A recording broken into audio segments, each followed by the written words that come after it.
అందరికీ నమస్కారం. Welcome back. నమస్కారం బాలకోటయ్య గారు. నమస్తే సార్.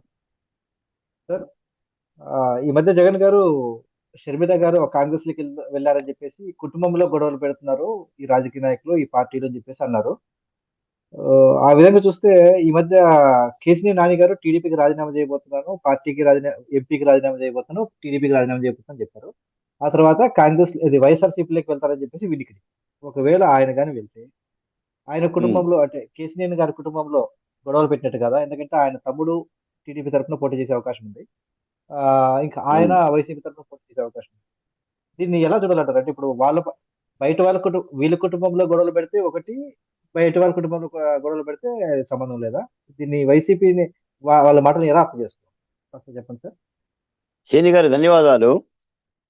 వైఎస్ షర్మిల గారు వైఎస్ జగన్మోహన్ రెడ్డి గారిని విడిచిపెట్టి లేదా వైసీపీ పార్టీని విడిచిపెట్టి తాను ఏ పార్టీ నుంచి వచ్చిందో, ఏ పార్టీని అయితే నాశనం చేసి వచ్చారో అలాంటి కాంగ్రెస్ పార్టీలోకి వెళ్ళటం, చేరటం లేదా పీసీసీ పగ్గాలు చేపట్టడం అనేది తెలుగుదేశం పార్టీ అధినేత చంద్రబాబు నాయుడు గారు లేదా తెలుగుదేశం పార్టీ పెడుతున్న కుటుంబంలో చిచ్చు వ్యవహారంగా సజ్జల గారు మాట్లాడారు, ముఖ్యమంత్రి గారు మాట్లాడారు. షర్మిల గారు ఈ రాని బుట్టబొమ్మ ఏం కాదు, ఆమెకు రాజకీయాలు తెలియని వ్యక్తి ఏం కాదు. ఇదేంటంటే ఏదో గుడ్డగా చెయ్యాలి. షర్మిల గారు కాంగ్రెస్ పార్టీలో చేరింది, ఆమె స్వతహాగా రాజకీయాల్లోకి ఉండాలని చెప్పి నిర్ణయించుకొని 4 ఏళ్ళు జరిగిపోయింది. తెలంగాణలో పార్టీ పెట్టింది, 3000 కిలోమీటర్లు పాదయాత్ర చేసింది. అక్కడ కాంగ్రెస్ పార్టీతో రేవంత్ రెడ్డి గారితో మాట్లాడుకుంది, పార్టీని నిమజ్జనం చేసింది. రేపు కర్ణాటక రాజ్యసభ నుంచో ఏమో రాజ్యసభ సభ్యురాలు అవుతుంది. ఆమె రాజకీయ ఛత్రం ఆమె తిప్పుకోవటానికి ఆమెకంటూ ఒక రోడ్డు వేసుకుంది. ఇవన్నీ తెలుసు, సజ్జల గారికి తెలుసు, ముఖ్యమంత్రి గారికి తెలుసు. మరి ఏం చెప్పాలి? మీ చెల్లెలు నిన్ను విడిచిపెట్టి వెళ్ళిపోయిందా, నీకే ఎదురు తిరుగుతుంది. మొన్న జగనన్న వదిలిన బాణం అన్నావు కదా, మరి ఇప్పుడు జగనన్నకి ఎదురు తిరిగిన బాణం అని చంద్రబాబు నాయుడు గారు చెప్తున్నాడు. మరి సమాధానం ఏం చెప్పాలంటే షర్మిల గారిని కాంగ్రెస్ పార్టీలోకి చంద్రబాబు నాయుడు గారు పంపించిందని చెప్పాలి. అంత తప్ప గత్యంతరం లేదు. ఆడాలి కదా, ఏదో ఒక మధ్యలాటం, అబద్ధమో. ఇదే పరిస్థితి. ఈ షర్మిల గారికి రాజకీయాలు తెలియవా? అన్నకంటే ఎక్కువ తెలుసు నాకు తెలిసి. అన్న 6000 కిలోమీటర్లు చేస్తే చెల్లి 3000 కిలోమీటర్లు చేసింది. అన్నను ముఖ్యమంత్రి చేయటానికి నానా కష్టాలు పడ్డది, ఒక తప్పు సార్. ఆడకూతురు అయ్యుండి. అన్న 3000 కిలోమీటర్లు తిరిగితే చెల్లెలు 6000 కిలోమీటర్లు తిరిగింది ఏపీ తెలంగాణలో కలిపి. అవును, తెలంగాణతో కలిపితే 6000 కిలోమీటర్లు తిరిగింది. అన్న కోసం ఒక మహిళ కాళ్ళకు బొబ్బలెక్కేలా పాదయాత్ర చేసింది. అన్నకి లేదు ఆ కృతజ్ఞత. ఇప్పుడు పాదయాత్ర చేసిన చెల్లి మీద కృతజ్ఞత లేదు. చనిపోయిన బాబాయి వైఎస్ వివేకానందరెడ్డి గారి కుమార్తె సునీతారెడ్డి మీద కనికరం లేదు. ఆఖరికి వాళ్ళ మీద కేసులు పెడుతున్నారు, వాళ్ళను కోర్టుకి ఈడుస్తున్నారు. నిన్నెవడో డిబేట్లో అన్నాడు, ఎదవ ఎంత పరమ లుచ్చ అంటే వాడెవడో వైఎస్ వివేకానందరెడ్డి కేసు అంటే తేలిపోయిందంట ఇప్పుడు. ఏది? సునీతారెడ్డి మీద కేసు పెట్టమను, సునీతారెడ్డి యొక్క భర్త మీద కేసు పెట్టడం అర్థమైపోయింది అంటున్నారు. ఇంత దుర్మార్గంగా ఉండాలి సార్ మరి. కాబట్టి జగన్మోహన్ రెడ్డి గారు చేసిన తప్పిదాల కారణంగానే షర్మిల గారు బయటికి వెళ్ళింది. ఆమె స్వతంత్ర భావాలతో కాంగ్రెస్లో చేరింది అనేది ఎంత యథార్థమో, కేసినేని చిన్ని మధ్య వచ్చే అంతర్గత వివాదాలు కూడా తెలుగుదేశం పార్టీకి సంబంధించిన అంశాలే తప్ప వైసీపీ పార్టీకి సంబంధించిన అంశాలు కావు. కేసినేని నాని పిలిచి వైసీపీ తెలుగుదేశం పార్టీలోకి నువ్వు వెళ్ళి గొడవ పెట్టు కేసినేని నాని మీద అని ఆయనకేమి పలకాబలపం ఇచ్చి పంపలా. ఈయన కూడా పలకాబలపం తీసుకొని ఈయన రాజకీయ పసిబాలుడేం కాదు. ఏ రాజకీయ పార్టీకి ఆ రాజకీయ పార్టీ ఉంది. కాకపోతే ఏంటంటే కేసినేని నానిది చిన్నది పార్టీలో అంతర్గత విషయాలు, ఆయన వాళ్ళ యొక్క ఎన్నికల్లో పోటీ చేసే అంశాల మీద, ఆ పార్టీలో అంతర్గత విషయాలు. అది ఈ రోజు కాకపోయినా రేపైనా సద్దుమణుగుతుంది. ఒకవేళ సద్దుమణుకోకుండా మీరన్నట్టుగా ఇప్పటికే కేసీఆర్ నాని తన ఎంపీ పదవికి నేను రాజీనామా చేస్తున్నాను, స్పీకర్ను కలుస్తున్నాను, తర్వాత పార్టీకి కూడా రాజీనామా చేస్తాను అని అంటున్నాడు. కాబట్టి ఒకవేళ ఆయనకి ఏదన్నా ఇతర రాజకీయ పార్టీ మీద మక్కువ ప్రేమ ఉంటే వెళ్ళిపోవచ్చు. ఇప్పుడు ఇందాకనే మనం మాట్లాడాం 10 నిమిషాలు. ఎంతోమంది రాజకీయ నాయకులు వైసీపీలో ఉండ కాకలదేరి నాయకులు, లేదు 5 ఏళ్ళు జగన్మోహన్ రెడ్డి గారి దగ్గర జీ హుజూర్ అన్న ఎమ్మెల్యేలు, ఎంపీలు తెలుగుదేశం పార్టీలోకి వస్తుంటే వీళ్ళు తీసుకుంటున్నారుగా. జనసేన పార్టీలో పోతుంటే జనసేన తీసుకుంటుందిగా. రేపు షర్మిల గారు కాంగ్రెస్ పార్టీ పగ్గాలు చేపట్టగానే ఆమె తీసుకుంటుందిగా.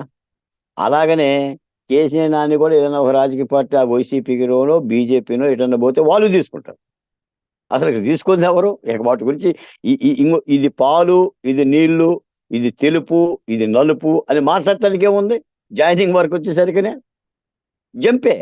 ఇప్పుడు మీకు ఒక మాట ఉన్నారో లేదో, కప్పనే ఉభయచరం అంటారు.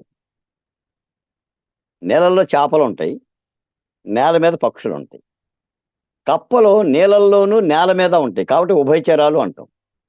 రాజకీయ నాయకులు కూడా ఉభయచరాలు. నీళ్ళల్లో ఉన్నంతసేపు నీళ్ళలో ఉంటారు, నేల మీద ఉన్నంతసేపు నేల మీద ఉంటారు. మళ్ళీ నీళ్ళు కావాలంటే నీళ్ళలో పోతారు. ఇంతకు మించి మనం ఏం పర్యాయ పదాలు పెద్ద మాట్లాడలేము విశ్లేషకులుగా. కాబట్టి ఏదైనా జరగవచ్చు. కాకపోతే ఏంటంటే ఆంధ్రప్రదేశ్లో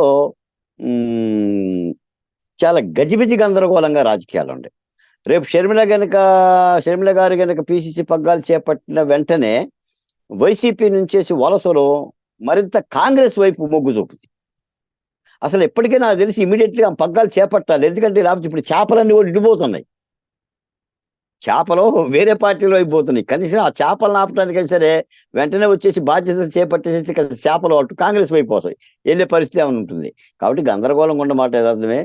ఎవరైనా సరే సార్, మనం అనుకుంటున్నాం రాజకీయ నాయకులు ఏం తెలియని వాళ్ళేం కాదు, వాళ్ళందరూ గొంగల్లో అన్నం తినే వాళ్ళే. వాళ్ళేంటో, వాళ్ళు ఎందుకు పోటీ చేస్తున్నారో ఈ రోజున ఆధునిక సమాజంలో, వర్తమాన రాజకీయాల్లో 2023లో రాజకీయాలంటే ఏంటో మీకు నాకు తెలుసు. ఈ రోజున పుట్టిన ప్రతి కుర్రోడు కానీ, చదివేవాడు కానీ ఒక ఇంజనీర్ అవ్వాలనుకుంటున్నాడు, ఒక డాక్టర్ అవ్వాలనుకుంటున్నాడు, ఒక కలెక్టర్ అవ్వాలనుకుంటున్నాడు, ఒక సినిమా యాక్టర్ అవ్వాలనుకుంటున్నాడు తప్ప రాజకీయ నాయకుడు అవుదామని చెప్పి అనుకునేవాడు లేడు. ఎందుకంటే దాని స్థితి అట్టబోయింది. రాజకీయ నాయకుడు అంటే దాని స్థితి అట్టబోయింది. నువ్వు అబద్ధాలు ఆడాలి, నువ్వు మోసాలు చేయాలి, లేదంటే నీ దగ్గర డబ్బు ఉండాలి, నువ్వు నమ్మించి వంచన చేయాలి. ఇవన్నీ ఉంటే రాజకీయ నాయకుడని దాని యొక్క పర్యాయ పదాన్ని మార్చేశారు. ఒక పవిత్రమైన భారత రాజ్యాంగంలో చట్టసభల ప్రక్రియలో ప్రజలకు సేవ చేయటానికి సంబంధించిన ఒక అద్భుతమైన ఒక ప్రభుత్వ ప్రతినిధుల్ని ఈ రోజున అలా మార్చాం. ఇప్పుడు నిన్నటిదాకా మనం అనుకున్నాం IAS, IPS, civil services, Indian civil services ఒక కేంద్ర ప్రభుత్వ రంగ సంస్థలో వాళ్ళకు ఒక చట్టం, ఒక బాధ్యతలు, ఒక ప్రతిష్టాత్మక గౌరవం, ఒక 3 సింహాలు, ఈ విధమైన కొలమానాలు ఇవన్నీ కూడా అంతరించిపోతా ఉన్నాయి. అంతరించిపోయి రాజకీయ నాయకుడికి హుజూర్ హుజూర్ జీ హుజూర్ అనే పరిస్థితికి వచ్చేసరికి పరిస్థితి ఏమైపోయింది? ఆఖరికి పోలీసు అవుదామని కూడా అనుకోవట్లే యువత. పోలీసుకి వెళ్దాము, ఒక ఎస్ఐకి వెళ్దాము, ఒక కానిస్టేబుల్కి వెళ్దామని కూడా అనుకోవట్లేదు. ఎందుకంటే అవన్నీ కూడా ఊడిగం చేసే ఉద్యోగాల్లాగా అయిపోయిన మాట యథార్థం. కాబట్టి అందరికీ అన్నీ తెలుసు. షర్మిల గారిని ఏమి ఎవరో పంపనక్కర్లా, తెలుగుదేశం వాళ్ళు. ఈ సజ్జల రామకృష్ణారెడ్డి గారి మాటలకి ఏముంది సార్? ఆయన ప్రతి అంశాన్ని మన జగన్మోహన్ రెడ్డి గారికి సంబంధించిన ప్రధాన సలహాదారుడు కాబట్టి నాకు తెలిసి ఇప్పుడు జగన్మోహన్ రెడ్డి గారి యొక్క ఈ పతనములో లేదా ప్రభుత్వ యొక్క వ్యతిరేకతలో సజ్జల రామకృష్ణారెడ్డి గారిది దాదాపు 90% పాత్ర ఉంది. ఇంకెవరు లేరు అక్కడ సలహాదారు. పేరుకు 46 మందిని పెట్టుకున్నా, నెలకు 10 లక్షల రూపాయలు జీతం ఇస్తున్నా, ఏమండి డొక్కా మాణిక్య వరప్రసాదరావు గారు ఒక సీనియర్ మంత్రి, సీనియర్ పొలిటీషియన్, ఒక్క 5 నిమిషాలు ముఖ్యమంత్రిని కలవటానికి నాకు అవకాశం ఇవ్వండి మాట్లాడుతున్నారు సార్. ఎంత ఆవేదన భరితం. నిజంగా డొక్కా మాణిక్య వరప్రసాద్ రాజకీయాల్లోకి వచ్చినప్పుడు జగన్మోహన్ రెడ్డి గారు నాకు తెలిసేది నిక్కర్లు కట్టి ఉండడు. రాజశేఖర రెడ్డి గారితో ఆయన సావాసం చేశాడు, ఎన్టీ రామారావు లాంటి వాళ్ళతో సావాసం చేశాడు. అంత ఇప్పుడు వాళ్ళకి అపాయింట్మెంట్లు ఇవ్వంట. మనం ఎన్నోసార్లు అనుకున్నాం, దాదాపు 100 మంది ఎమ్మెల్యేలని జగన్మోహన్ రెడ్డి గారు ఈ 5 ఏళ్లలో, ఈ 4 ఏళ్లలో పలకరించారగడని మాట్లాడుకున్నాం. అలాగనే ఉంటుంది పరిస్థితి. కాబట్టి ఎవరికెవరు చెప్పనక్కర్లా, అందరికీ అన్నీ తెలుసు. తెలిసే చేస్తున్నారు రాజకీయాల్లో. కాబట్టి ప్రజలు ఏం చేస్తారనేది చూడాలి. ప్రజలు మాత్రం అప్రమత్తంగా గమనిస్తున్నారు. ప్రజలు అప్రమత్తంగానే ఉంటారు. ఎవరికి ఎప్పుడు దోల తీర్చాలో, ఎవరికి కీలేరికి వాత పెట్టాలో ప్రజలు పెడతారు. ధన్యవాదాలు సార్. సో మీరు చెప్పినట్టు వీళ్ళేమి చిన్నపిల్లలు ఏం కాదు, వాళ్ళలాగే పిల్లలు అయితే కాదు. వాళ్ళకి వాళ్ళ వాళ్ళ కెరీర్ ముఖ్యం కాబట్టి వాళ్ళకి కావాల్సిన పార్టీలో వాళ్ళు జాయిన్ అవుతారు. అంతేగాని ఈ విషయంలో కుటుంబాల్లో కలహాలను కూడా వాళ్ళ అమాయకత్వంగానే భావిద్దామండి. ధన్యవాదాలు సార్.